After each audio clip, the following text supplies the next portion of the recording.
This is a podcast by the News Minute, and you are listening to South Central. Hello, welcome to South Central, a TNM podcast where we put the South at the center. I am Dhanya Rajendran, sitting alone in the Bengaluru studio because my co-host Pooja Prasanna, though she is in Bengaluru, she has not come to the office today and she's going to co-host the show from her house. Pooja, why have you not turned up in office? So, after enjoying the weather in Kochi and Madurai, and I'm in Bangalore for a couple of days before I go to enjoy the wonderful Chennai weather. So I thought I could use 2 days break. But I have to come down to shoot Let Me Explain from the studio. So I will be back. Yeah, actually Pooja has had a very tiring week because it is pretty hot in Kochi.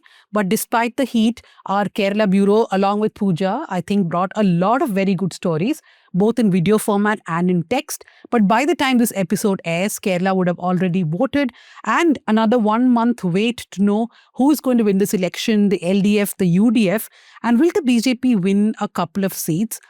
A lot of people are still talking about a silent wave for the UDF, while the others say the LDF has consolidated its vote base. So let's see. Kerala is too tough to call. In fact, I think it's 140 elections and not just one election in Kerala. It's an election for every seat because that's how difficult the race really is. Before I go to the headlines with Pooja, she's going to be traveling to Tamil Nadu now, where Shabir, Azifa, Anjana, Nitesh, a lot of our other colleagues also will turn up. So do watch their stories from there. And remember, we have an election fund. Do contribute to that. And just a small note, our subscriptions have come down this month and even last. I know there is a subscription fatigue. People are thinking, how many subscriptions do I take? But eventually, we really would like to depend only on you for our money, which is why we're asking you become a subscriber.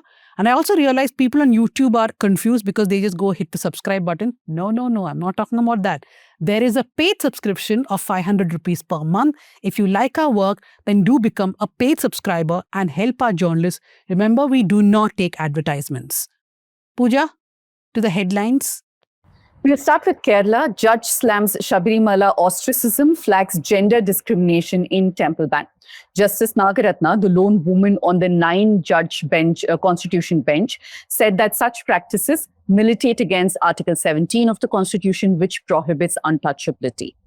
The next one is a political headline from Kerala. Nipo Mone meets Dash Mone Revan as two chief ministers trade barbs across state line. After prefacing his answer with a few words about propriety and decorum expected of a chief minister, Pinarayi went on to say that he would rather respond to Revan Kumar's public remark publicly, only to then add the controversial Dash Mone Revan line. Moving on to the next presently noisy state, Tamil Nadu, because of elections. Death sentence for 9 cops who tortured and killed Bennix and Jayaraj in Sathankulam. In a landmark verdict, 9 police personnel were awarded the death penalty for the brutal custodial torture and killing of the father-son duo. This, of course, we will get into more detail. This will be our second discussion today. The other headline is political. Fadnavis should be ashamed. Stalin slams Maharashtra Chief Minister for Madurai Metro Rail comment. He slammed Maharashtra Chief Minister Fadnavis for suggesting that Madurai would get metro rail services only if the BJP candidate is elected. MK Stalin asked if it's appropriate for a chief minister to negotiate and blackmail this way. Quick note, I had done a video and explainer a few months ago on what are the reasons being given for denial of Coimbatore, Madurai and other metros in Tamil Nadu, and why the logic given might not be very accurate. Tamil Nadu Chief Minister Stalin raises concern over Puducherry's statehood delay. He hits out at the union government ahead of April 9th polls. Stalin recalled that Prime Minister Narendra Modi had promised during the last assembly elections in Puducherry that Puducherry would become best Puducherry. However, it is the worst Puducherry that people are witnessing now, he said.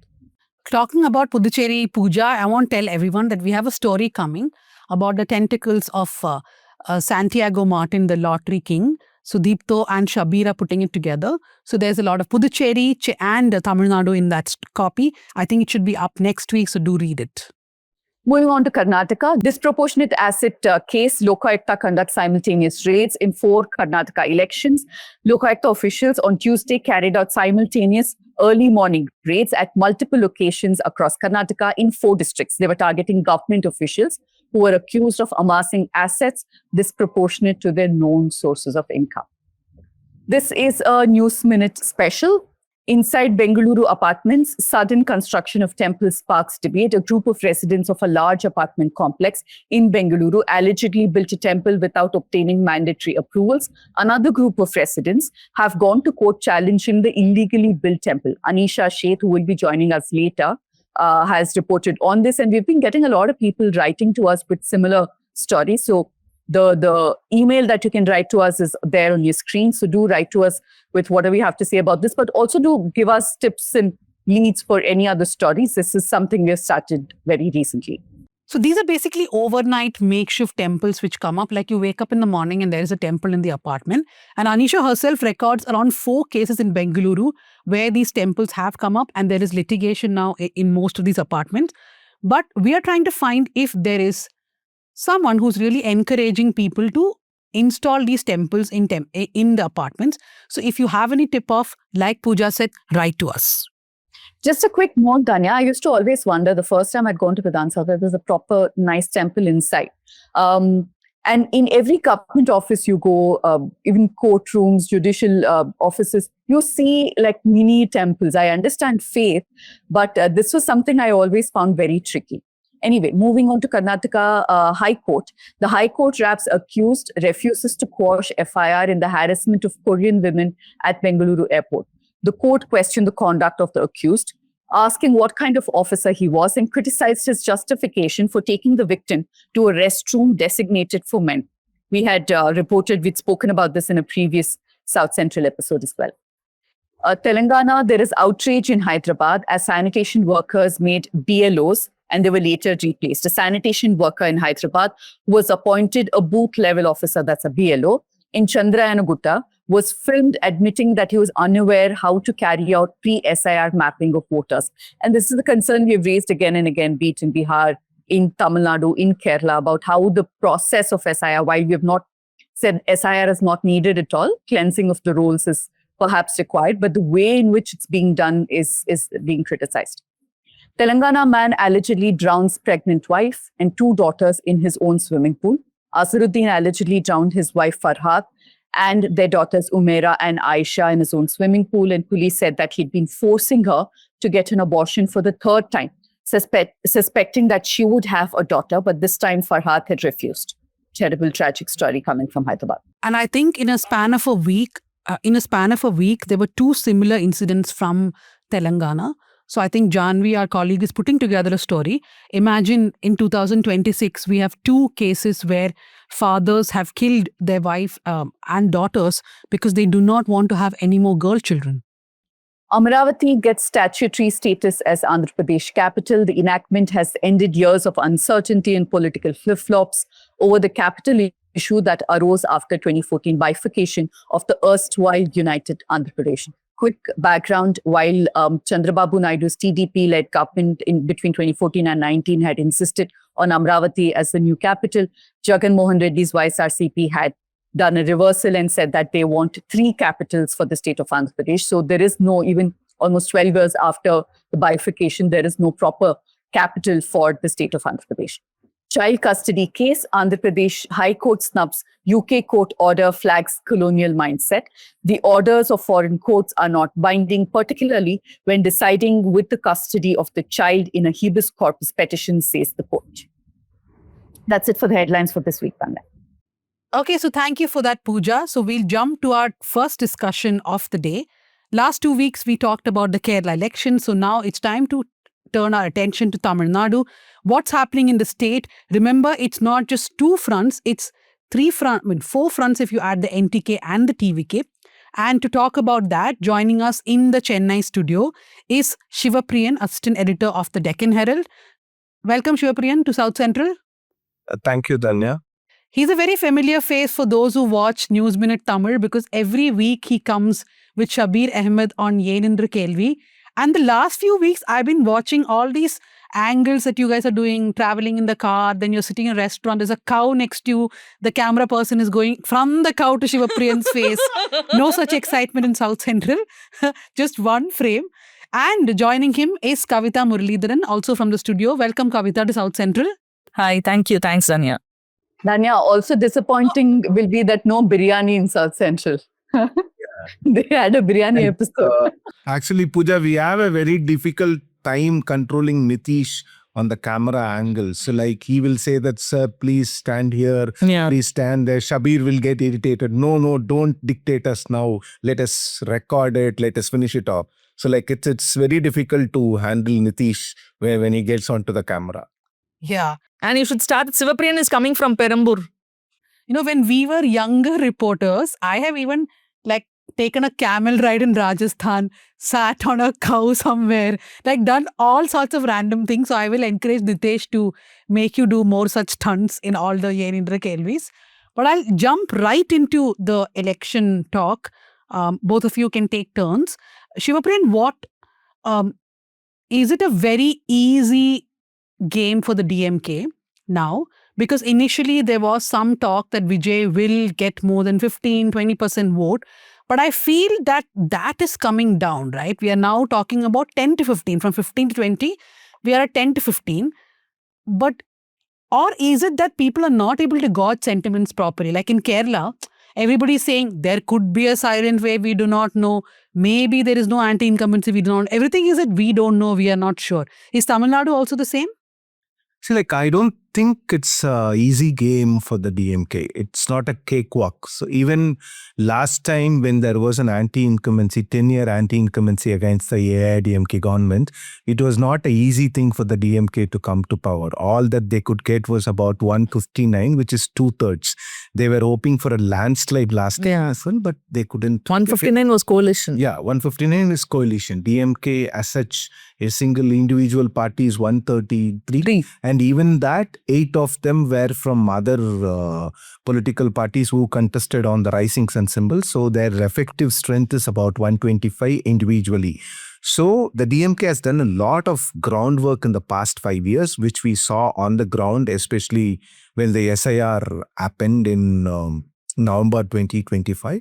So the DMK has a slight advantage in terms of groundwork, in terms of reaching out to the people, and also in terms of alliance and the alliance arithmetic, chemistry, and so on. But the AIADMK, I think, is also fast catching up. EPS campaign is actually good.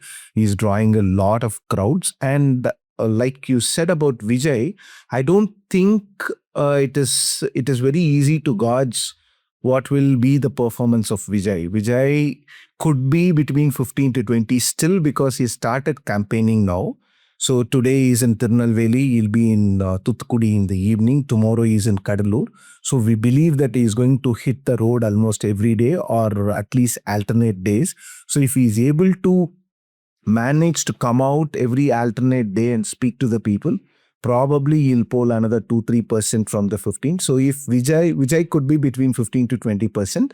And I don't think it's very simple that Vijay will affect DMK or Vijay will affect ADMK. I think he's going to affect every single political party that has taken root in Tamil Nadu, be DMK, ADMK, Congress, BJP, NTK, every political party. But the results will tell us who is going to get affected by Vijay more than the other. Is it DMK or AIADMK? But going by what we see on the ground, a lot of traditional AIADMK supporters, I'm not talking about their core vote bank, which is about 22 to 23%, which is only for the 2-leaf symbol. They will not vote for those.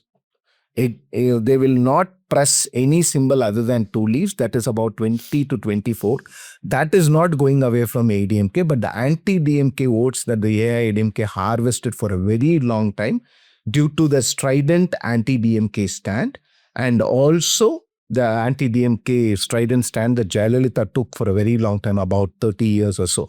So that is drifting away from the AIADMK is what I believe. And a huge chunk of anti-government votes may also go to the TVK. And as we all know, the Gen Z generation, they might go in favor of TVK. So it's very difficult to predict this election, but all I can say from what I see on the ground is that the DMK has a slight advantage in terms of alliance, in terms of alliance chemistry, perception, and also the personal image of the chief minister, which is very, very rare for a DMK chief minister. Yeah, so one thing I saw in very little that I spoke to people, and tell me if I'm right, Kavitha, is that Vijay's votes are scattered across all constituency, which means that in every place he's eating into somebody's vote. And like you rightly said, it's not just DMK, because in certain places we heard that, traditional VCK voters are also moving towards TVK now. And people who generationally voted for AIADMK and DMK are now, their children are trying to convince the family elders to vote for TVK. Interestingly, in Madurai, I spoke to a bunch of young women, young meaning 30s and 40s, and they kept calling Vijay Thai Mama because they said he's our brother. And for our children's future, we will vote for Vijay.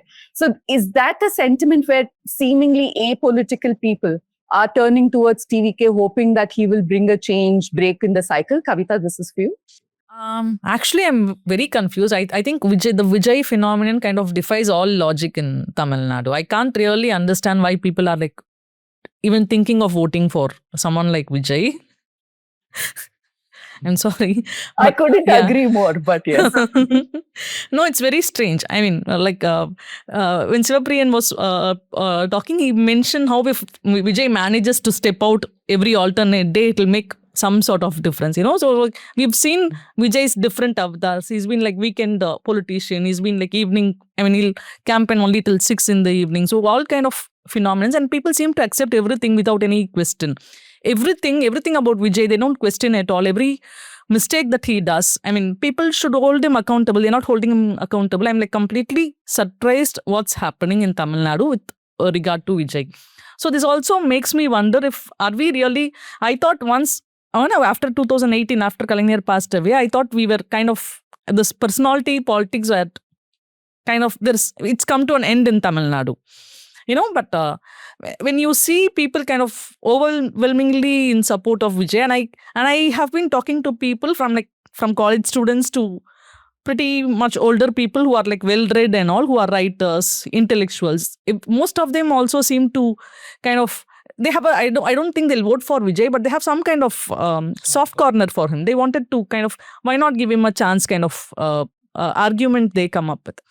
So I'm like wondering if Tamil Nadu is going back to personality-oriented politics. That's one question I have. And I don't know, one major flaw that Tamil Nadu did was to suspend elections in campuses, which I believe led to depoliticization of students. And now we are here. People don't understand what students especially don't know where we come from, and they go after the cinema craze. I'd just like to add to what Kavitha said, that Dravidian parties, I think in the past 20 to 25 years have failed in educating or sensitizing the young generation about the Dravidian movement. Exactly. So at least till my generation, we at least had some interest in it. We went and read a lot of things. We had the habit of reading books and so on. But now the Gen Z kids, they don't have any kind of knowledge about what the Dravidian movement is. And the political parties, especially the DMK, which claims to be the torchbearer of the Dravidian movement, did not take any steps in the past 25 years to sensitize people. So what they are doing now is, since 2022, especially after they came to power, and they had some kind of an inkling that Vijay might come, because Vijay has been teasing his political entry for the past 10 years, not like Rajnikant for the past 25, 30 years. So the DMK knew that Vijay might be coming. So they started sensitizing since 2022. The AIADMK started off very, very late. Only after Vijay came, they actually infused a lot of fresh and new blood into the students' wing. Only now they're starting out. So and what these Dravidian parties are doing now is to blame those Gen Z people who are supporting Vijay. So that's very, very unfair. If people are going behind an actor or going behind someone who has not spelled out his ideology, it is not the problem of the kids alone. It is also the problem of the established political parties, because you did not educate them. You did not tell them what is this movement for. I just want to make a few quick points. See, one thing is last week we had 2 youngsters from Kerala who had joined us on South Central. And one of those speakers, his name is Gautam, he was saying that the reason why we are talking so much about politics in Kerala is because we have politics in our campuses. To the point that Kavitha was making, that he said we are so educated about all this because we breathe politics even in our campuses. I am, of course, a votary and a supporter of campus politics. The second thing that we should not forget is the number of young voters in Tamil Nadu. According to the latest statistics, that is 20% of voters in Tamil Nadu are young people. So if even a very sizable portion of those people turn up for voting and they decide that they want a new alternative. Now, I don't want to go with just one person I've spoken to, but I did speak to just one person in Bangalore who said he will go back to Tamil Nadu to vote. He's an AIADMK voter. He will vote for Vijay because he wants a change. And as an experimentation, right? People can do that. But really, are young people not aware of ideology in Tamil Nadu? Because I see bombardment of everybody talking about Dravidian ideology, right? From your Instagram reels to YouTube shorts. There are so many things on Dravidian ideology. Are you guys really saying that young people are not educated enough on the Dravidian ideology? But also to add one more layer to that, isn't there a confusion? For example, AIADMK talks about Periyar, DMK talks about Periyar. Now, Vijay also talks about Periyar. So, young person is thinking everybody is saying the same thing, right? Dhanya, if I could just add to what you were saying, that was the disagreement I had too. Because I think across the country, if you look at, apart from Hindutva politics, Dravidian ideology is one ideology that has managed to kind of trickle down generations in different forms, like you said, on social media. They've managed to somehow make it seem cool, which is a very difficult thing to do, right? For young people to think politics is cool is a mammoth task, if you ask me. But I think the reason they're turning away from it is the very nature of young people, where they're rebellious, they want change, they don't want to go with what their parents have been doing. And that's where I think Vijay has that appeal. That hope is what they think. Other than that, I don't think they have done a poor job of talking about ideology. Yeah. No, what? I don't know. As Dhanya mentioned, Instagram is full of, ideological reels and everything. But I don't know how algorithm works. For example, his name is TTF Vasan. There is this biker called TTF Vasan. I didn't know that this person existed till he was arrested or he got into some controversy. So, but I realized that lakhs of people were like following him. So I really don't know how algorithm works. If it's targeting people like us who already knew what Dravidian ideology is, who Periyar is, and not actually going to the youngsters. We also need to understand what Instagram does, so that is something that keeps confusing me. So I think Sivapriyan has a point when he says that we have not kind of educated our people enough. Like 100 years ago, you can't get into a medical college if you don't know Sanskrit. There was a fight for that to happen. So if someone who is able to get a seat because of all that is happening in Tamil Nadu, I think they need to know, they need to be told that this was our state and we are here because of this movement, these kind of leaders. And if that's not happening, they'll end up thinking that everything was like offered to them on a platter. There was no struggle or to these things. And that's where we have failed. We have failed to tell them what we were 100, 200 years ago and where we have come today.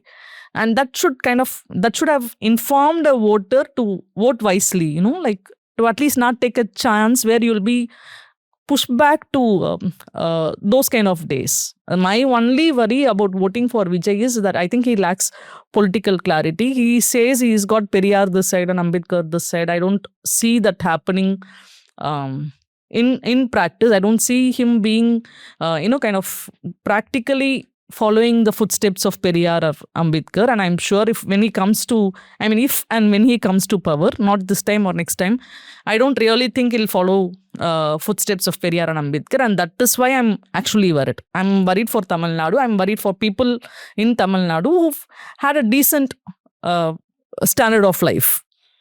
See, like whatever reels you see about the Dravidian movement, anti-Hindi agitation and all those things, thanks to the BJP's one language, one country, one everything, the oneness policy. Otherwise, the DMK was actually trying to reinvent itself after the 2014 defeat. So like it was a BJP which gave a lot of issues and kind of a new lease of life to the DMK by raking up the language issue, by raking the Hindutva issue and all those things. So language is what is actually making the DMK thrive even now. So like not many people are aware about 1965 agitation, 1938, 1952 and so on. So like now the DMK is trying to make everything as an anti-BJP. Tamil Nadu is an anti-BJP state or something. But a lot of people, almost 80 to 90% of the youngsters who have decided to vote for Vijay, they don't care about ideology. They don't care about anything at all. All that they say is, we like Vijay, we want to vote for him. And moreover, they also say that we are tired with these two Dravidian parties. There is a fatigue among the people for the DMK and AIADMK. All the more, they also fall into this trap of saying that Tamil Nadu hasn't grown at all. These Dravidian parties have spoiled the state. If these people have spoiled the state, how did the 11.6 growth come from? Where did it come from? Why is Tamil Nadu the only place where Apple iPhones are manufactured till now? Now it is manufactured in Bangalore. It's going to be manufactured in Hyderabad. For the past 7-8 years, it has been assembled only in Tamil Nadu.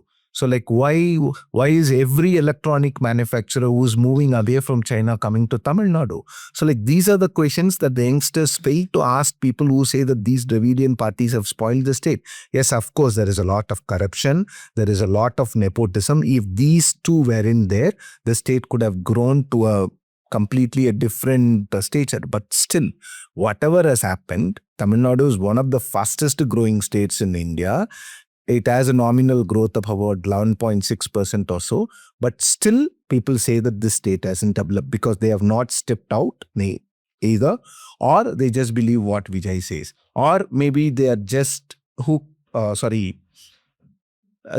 always live on Instagram or YouTube, so they don't step out. They don't see the kind of growth that Tamil Nadu has. I'm not saying that Tamil Nadu is the best in India, but still, it is Better. It is far, far better than many states.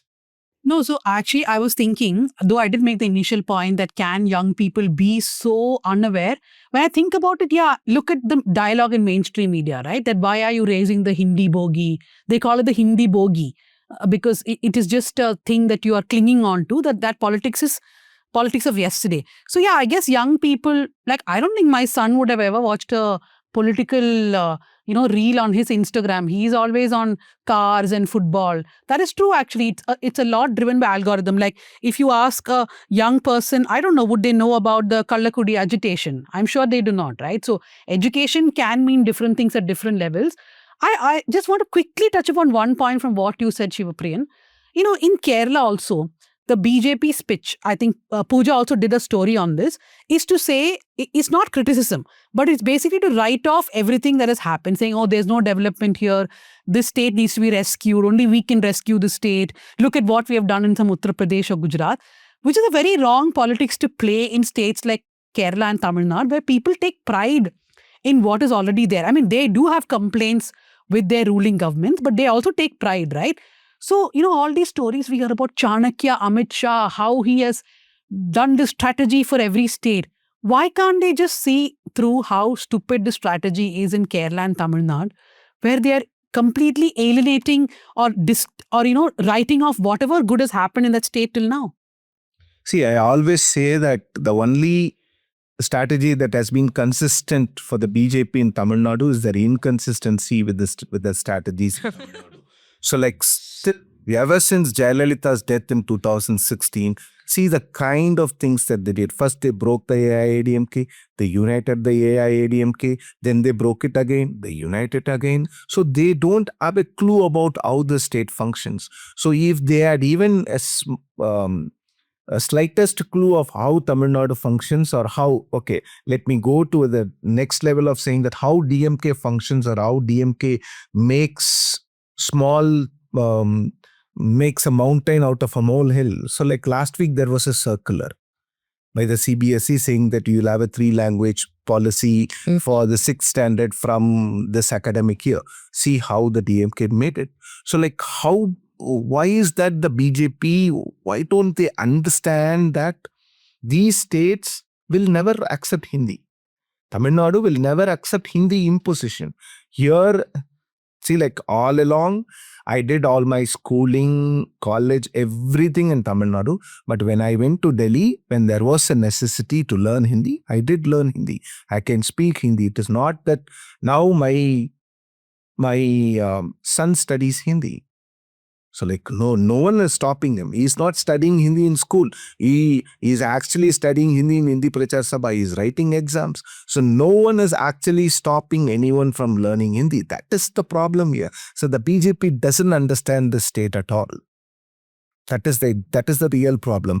Chanakya, all those things, I completely agree. But like the way they have handled this state, especially Tamil Nadu and Kerala, they really don't have any kind of a strategy. All that they know is, okay, if plan A fails, okay, go for plan B, plan C, plan D. I think they'll have a plan from A to Z for Tamil Nadu because nothing has worked out so far for them, nothing at all, except for one plan where they actually tried to grow the party by bringing in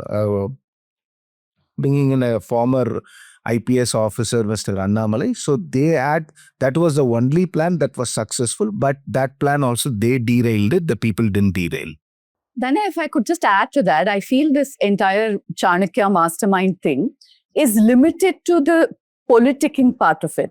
They have not in any state been able to understand the sentiments of the people, not just in the South, even Maharashtra, West Bengal, wherever there is an identity, a local identity that is very strong, BJP has failed to understand. What is it that they're good at? When there is a problem, when there are fissures within a party, they know very well how to get into that vacuum, get into that schism, and then kind of get people from here and there. I mean, use of ED and all of that we've spoken about enough. So I think that's where Kerala and Tamil Nadu, they're not able to understand. Karnataka, they had success because of the local leaders, not because of Amit Shah or not even because of Modi.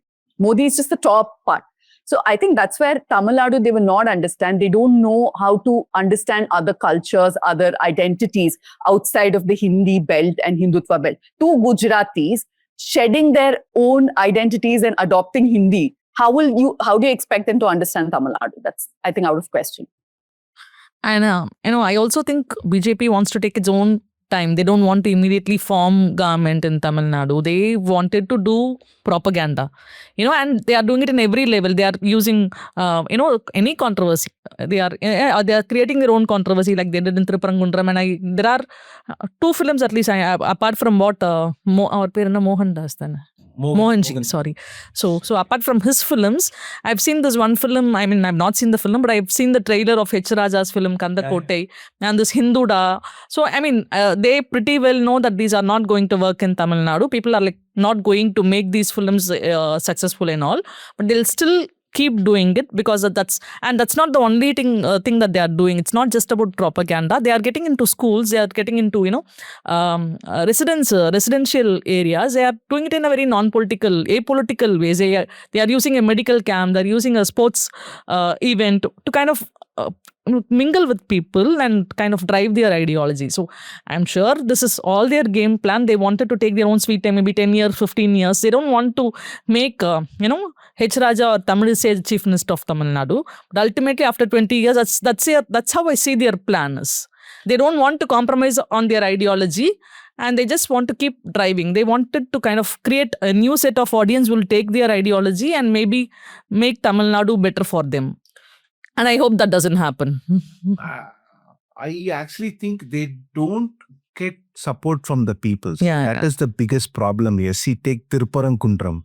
So the locals chased away the right-wing people. If the locals had supported the right-wing people that night, things could have changed. The locals said, please get out of this place. So I think the BJP has not been able to get the support of the people of Tamil Nadu, especially in places like Tiruparankundram, where they have been trying to create a problem. So like there is actually no problem. And they don't understand that Lord Murugan, people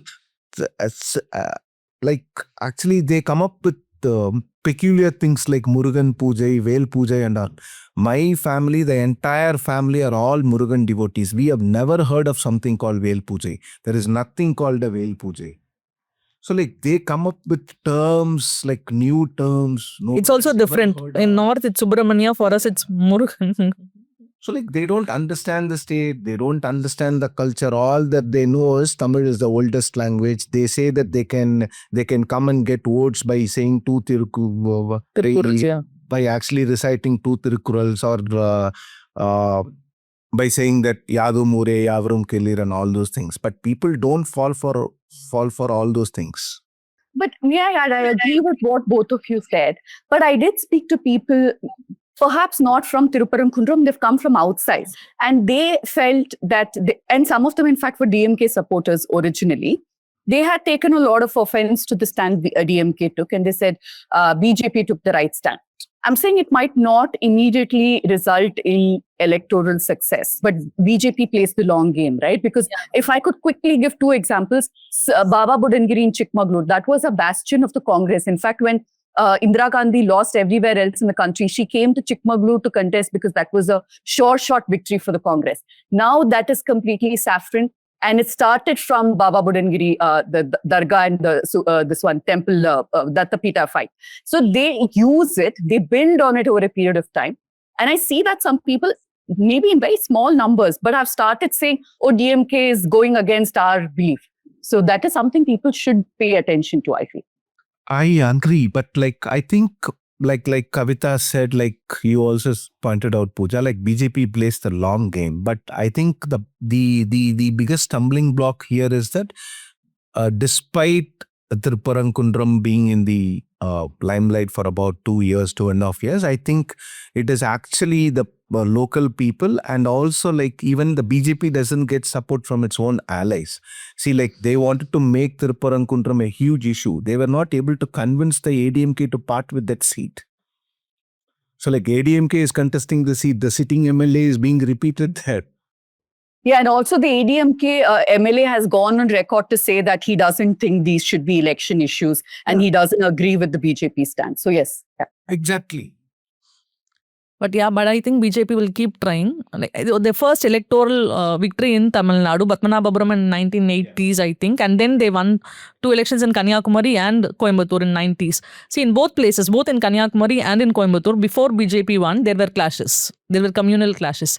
And it's a pattern. I think there is a pattern. BJP wants to create trouble, milk it to its benefit and use it for their electoral strategy. Thankfully, it stopped with Kanyakumari and Coimbatore. They have not been able to expand, but they keep trying.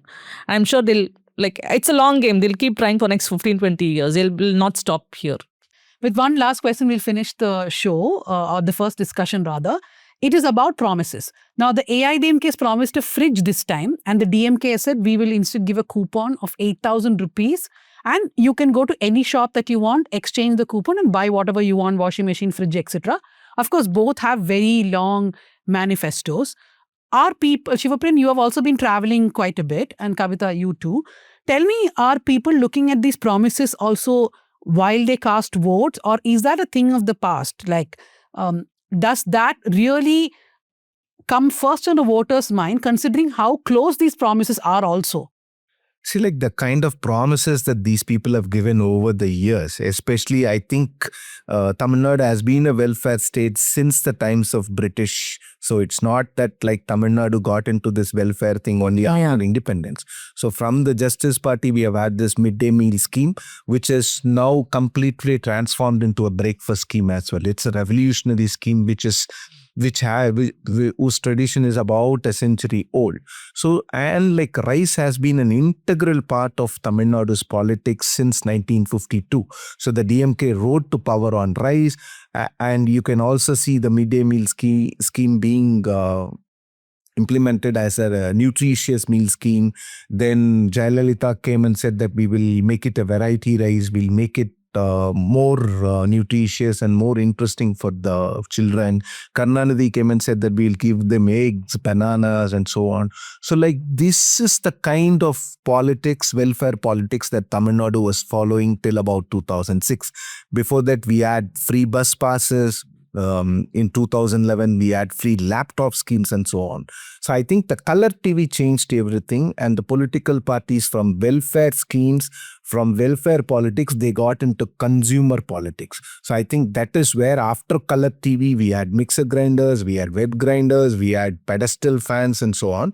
Now I think after 2016, when Jayalalitha said that she'll give smartphones, it was not delivered. The DMK also made a slew of promises, but they have not been able to deliver a lot of them. So I think the people's trust on politicians when it comes to these promises have come down a lot, and they've also understood that the most of these promises cannot be implemented because the DMK took about 2.5 years to disperse the first installment of the Magalir Urimai Togai that they got. So I think people will now trust only that money part of it. So they'll say, oh, if it is 1,000 rupees, it will come as 2,000 rupees from next month if the DMK comes to power. Okay, fine. But I don't think they will trust the promises of fridge. And also, like, we are only talking about the DMK and AIADMK.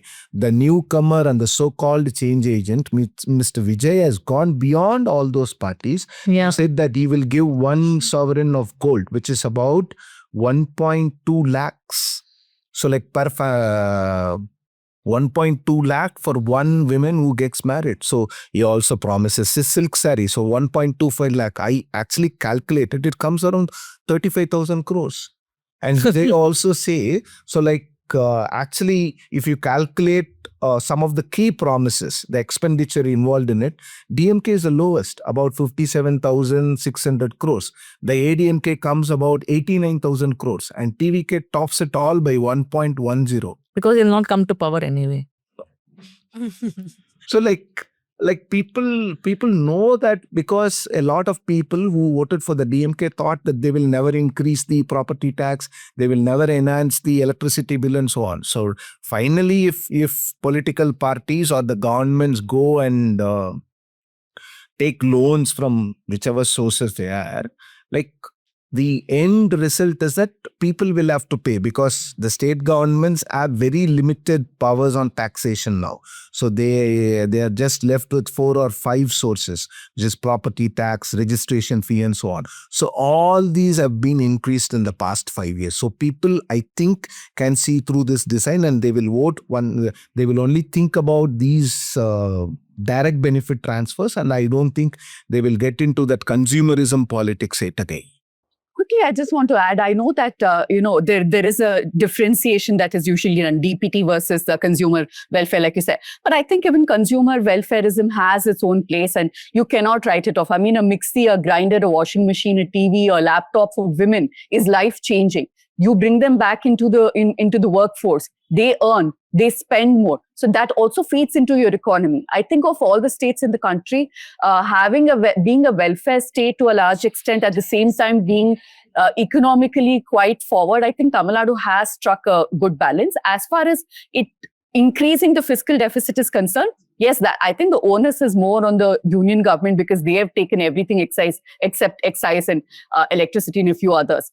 So if that disproportion is sorted, I think this isn't a terrible model to follow at the end of the day. Yes, I actually have a point here. So like laptop is different. Laptop, I did say that it targets a lot of people. It helps because we have seen 2 IAS officers, 2 people who passed UPSC because they had this laptop. So that is all fine. But the point is like universalization. I think so, like everyone getting everything. Actually, the color TV also, it was only for the BPL families. It started off, but like everyone wanted everything. So like then even now the DMK is actually giving this Magalir Urimai Togai to 1.31 crore. I think they should stick to it, or they should actually reduce the number of beneficiaries, because as journalists, we know that a lot of ineligible people are still getting it, 1,000 rupees. So, but the problem is when parties like AIADMK and the TVK say that it will be universal scheme. So like everyone, because like we have about 2.24 crore rice ration card holders. So most of the apartment dwellers in Chennai do have a rice ration card. They go and get Pongal gift. They go and get every benefit that the government gives. During COVID, they gave 4,000, they went and got it. So I think it is about targeting the welfare measures, giving it only to the needy, people who actually need. So we are talking about this 8,000 rupees coupon. So that is only for non-income tax paying families. So I think there has to be some kind of a criteria where the governments decide who should get what.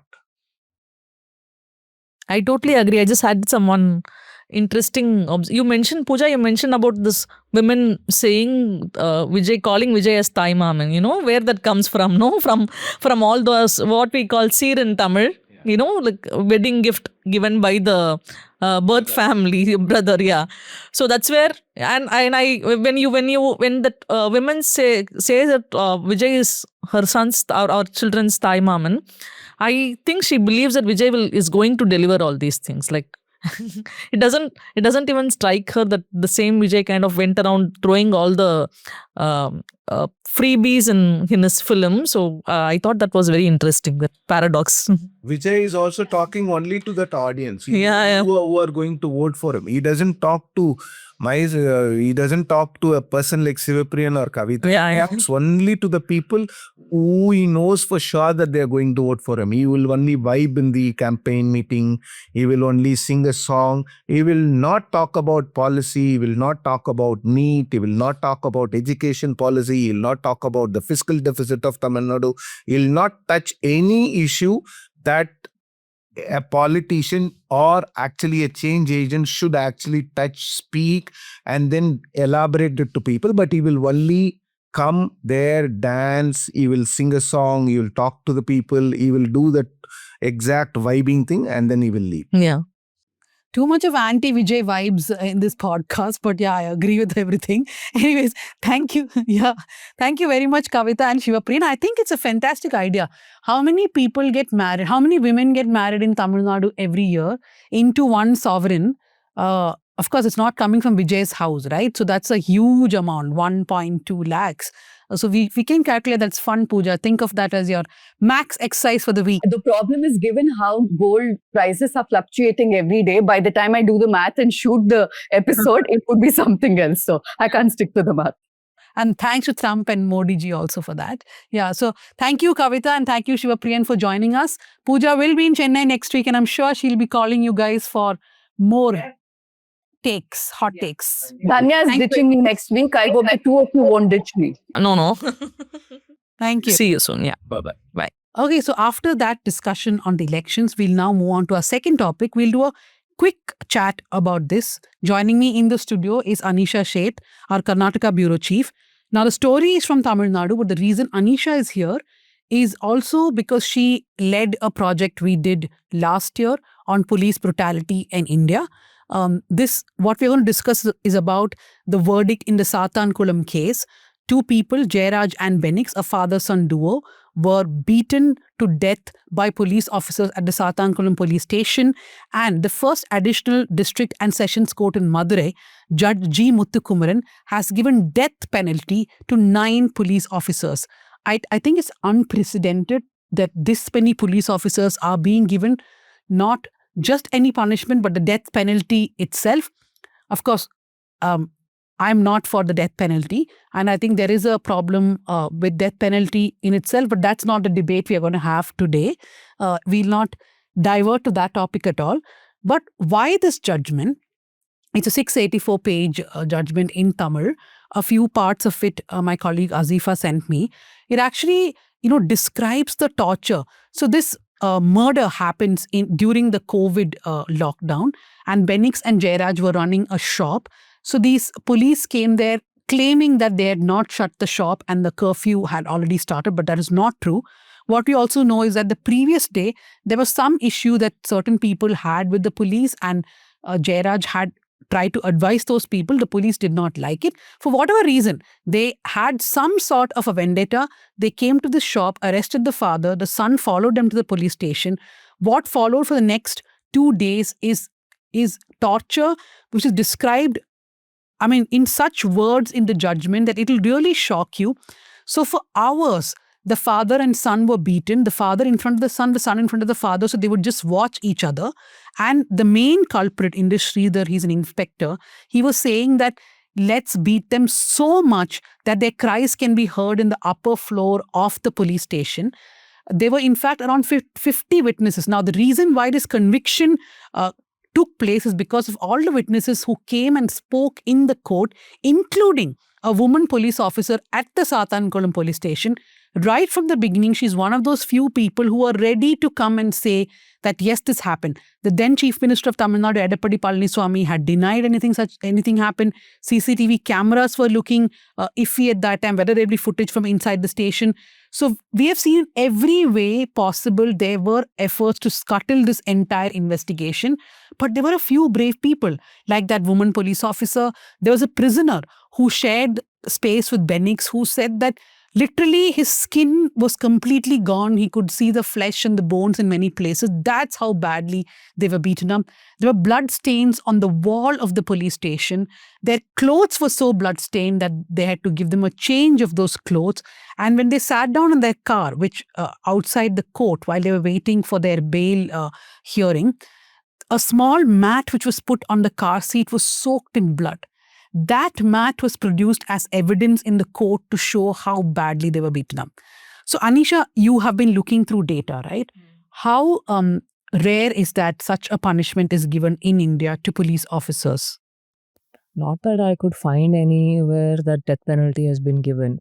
So, actually, conviction itself in police brutality cases is very difficult to manage. I mean, it never happens. But there have been the odd occasions when life sentences have been handed out. And incidentally, a couple of them are from Tamil Nadu itself. And one case in particular was a case from 1999 in Thoothukudi when a salt pan worker named Vincent was killed in police custody by the cops. So the trial court convicted them, then it went to the high court, and some of the 9 of them were given life sentences.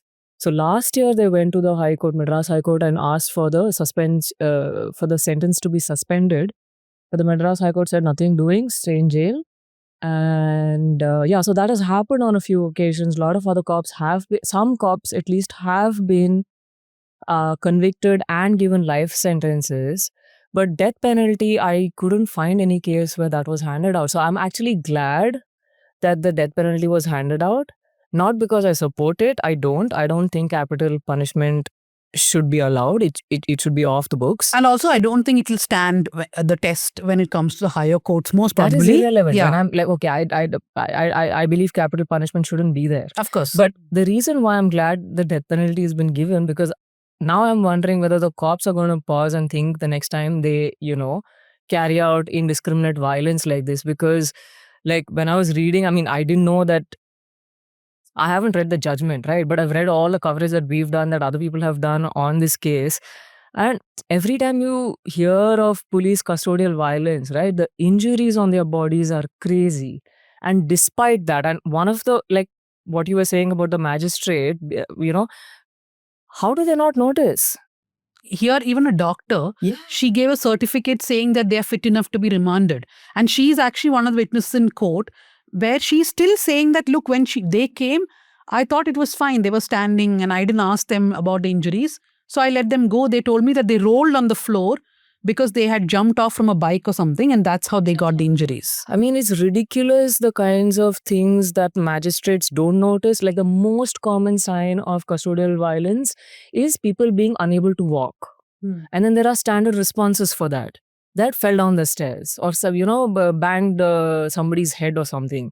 And like one of Shabir's stories, which we did for the police immunity series that we had done, where 300 people in less than 1 year have fractures. Why? Because they slipped and fell in the toilet. In Tamil Nadu? Yeah, in Tamil Nadu. No, in Chennai only, I think. It's only in Chennai Central Prison, not even whole of Tamil Nadu.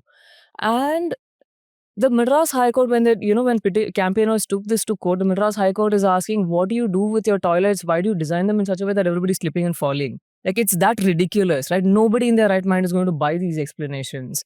So, like, in one sense, like, I'm glad the death penalty has been handed out, because for once, the cops can possibly be killed for a crime they may have committed. Deterrent.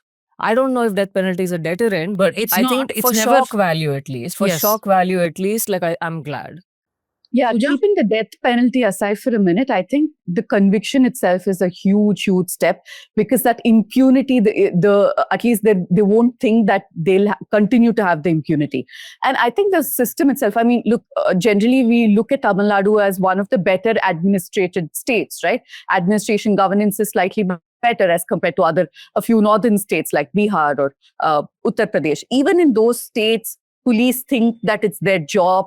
And I think it's a colonial hangover. It's their job to not protect the rights of the people, but it's their job to control the people. So you use force. And I have myself personally seen this being a journalist many times while I'm on reporting. The minute you walk up to a cop who's in a bad mood, who's controlling crowds, their first instinct is to, if they have a lathi, they'll just wave it at you. I've been beaten for no fault of mine by a lathi. So all I'm trying to say is the very thought, the way the police function in this country perhaps needs a relook. And they need to know that you cannot get away with murder, literally, in this case. Last quick point, I think the way these police brutality cases are investigated is also important. Many times it's police investigating their own.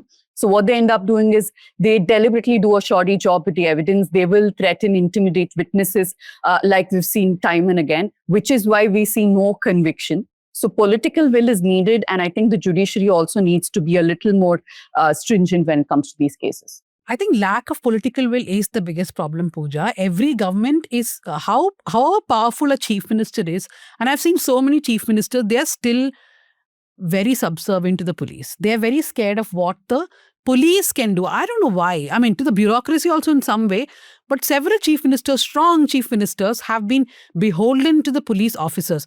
I think it's very important that we must note those people who went to the court and told exactly what happened in that Sathankulam police station, which led to this conviction. That includes Revati, a woman head constable, Puella Selvakumari, another woman head constable, who both told the court that the victims were brought, that they were assaulted. Revati even said that she heard their screams and she saw blood stains all over the station floor and the furniture. Karupaswamy, a constable, he said that he collected the blood-stained garments. There was a jailer from the superintendent of the Kovilpatti sub-jail, Shankar. He testified about the injuries. Natarajan, a worker at the Sathankulam government hospital, testified. There were at least 2-3 doctors at the Kovilpatti government hospital and at the Kovilpatti jail, and a male nursing assistant, Arunachala Perumal. All these people went to court and actually said. But I feel that's also because of the massive outrage around this case, right? Otherwise, in so many such cases, this would have just fallen through. And as Anisha was saying, it is in Thoothukudi itself that cops got life imprisonment for such a case. And that did not act as deterrent for the cops in Thoothukudi itself. Sathankulam is in Thoothukudi, right? That's the whole irony. They did not see as a deterrent.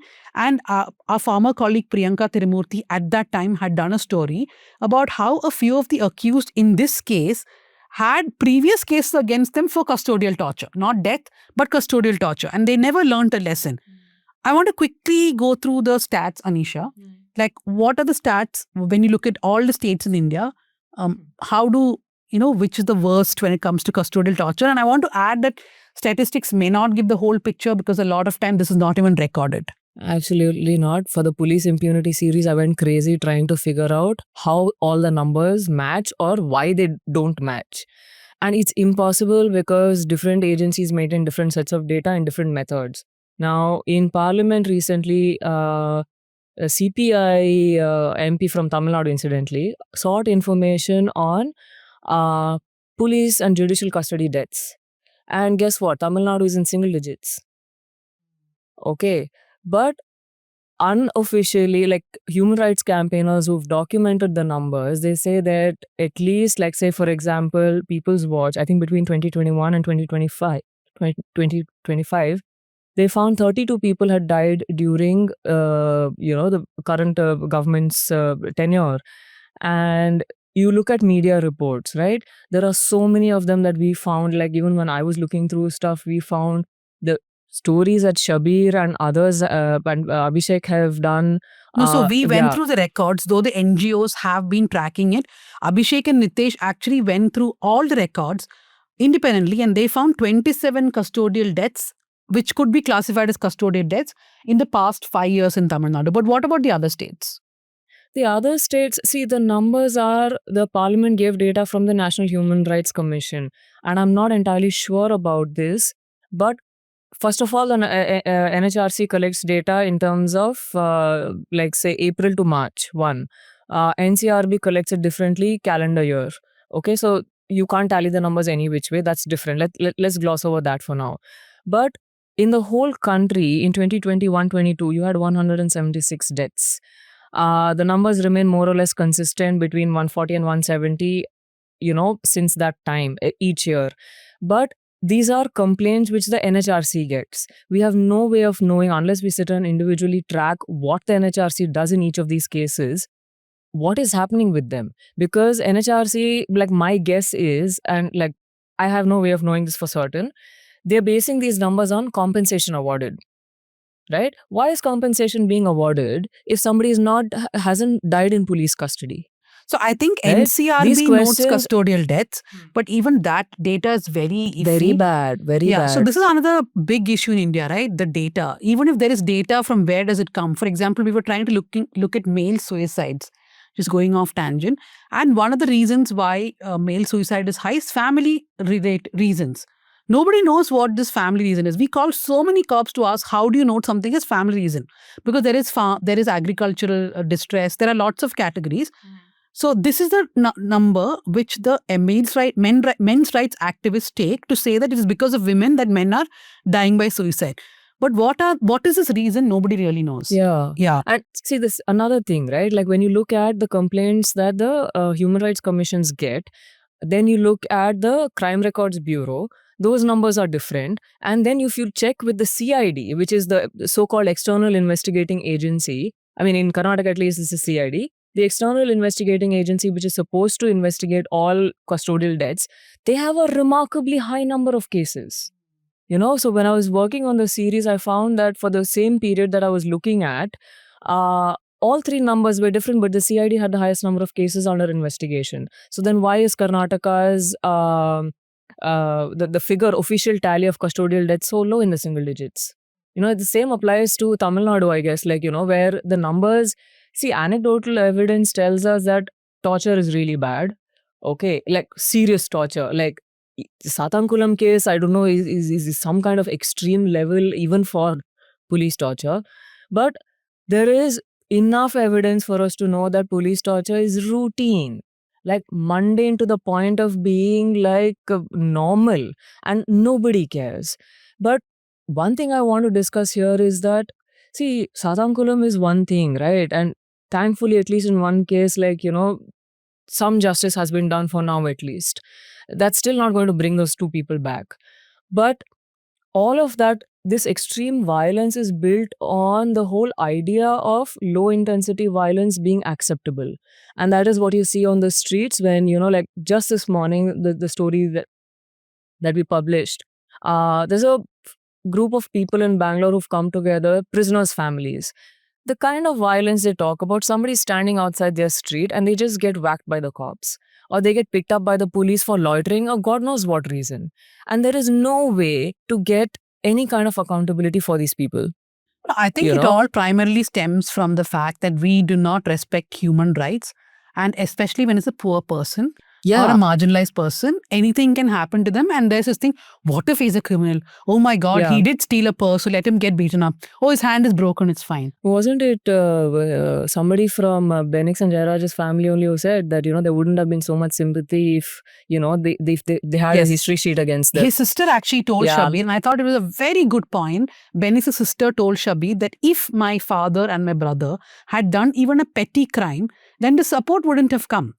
And she pointed out that everybody who dies in custodial torture must get the public support. I mean, they shouldn't die in the first place. But if they do, that outrage must be similar for everybody. It can't be that we are choosing the perfect person to be killed and then we'll support them. Perfect victim, right? Perfect victim. Okay. Anyway, thank you very much, Anisha, for that. A quick chat. You have any recommendations for the week? Yes.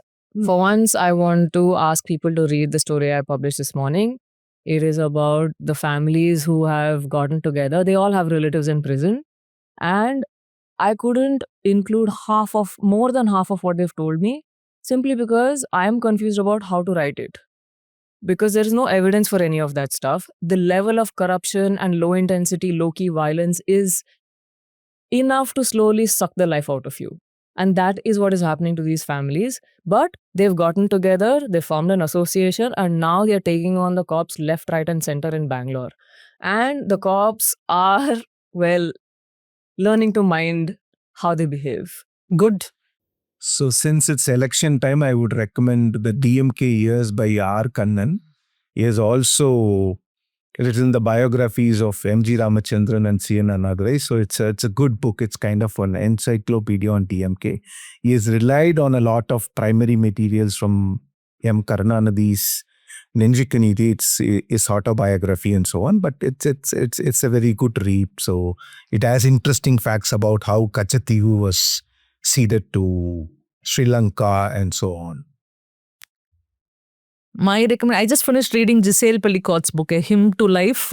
Shame should change sides, and I think it was very shocking for me. Like not really shocking, but it's very striking, the universality of violence against women, how it's being interpreted across lines, how Pellicott herself was blamed by a section for the abuse that she went, victim blaming kind of thing. So it comes across as a very shocking book. I think everyone should read it. But I haven't had time to read or watch anything, but my recommendation is a Caravan article by Yelena, Comrades in Retreat, how Kerala CPIM took a hammer to its ideology while chasing electability. I saw Caravan was getting trolled quite a bit for that article. Anyways, mine is a 1-month-old article by Anand Teltumde. It's in the front line. It's called Cosmic Bonds with the Genocide Enabler.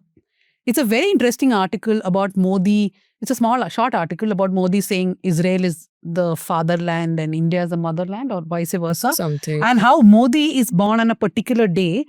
It's really interesting. So please go read that article. Just one recommendation from me. Yeah, spoiler recommendation. Yes. Okay, so that's it. Thank you very much, Anisha. Don't forget, we are going to cover more of Bengal. Manisha Pandey is going to be in Bengal along with Srinivasan Jain. Pooja is going to Tamil Nadu, where we already have a battalion of reporters. Watch and read all their coverage. Do give money to our reporting fund for elections, because without that, we cannot travel, stay and report all these stories. Thank you to my producer, Bhuvan Malik. Thank you, Ajay, our production assistant, Jasim Ali, our editor, Yana and Sukanya Shaji. Keep watching, keep listening. South Central drops every Friday.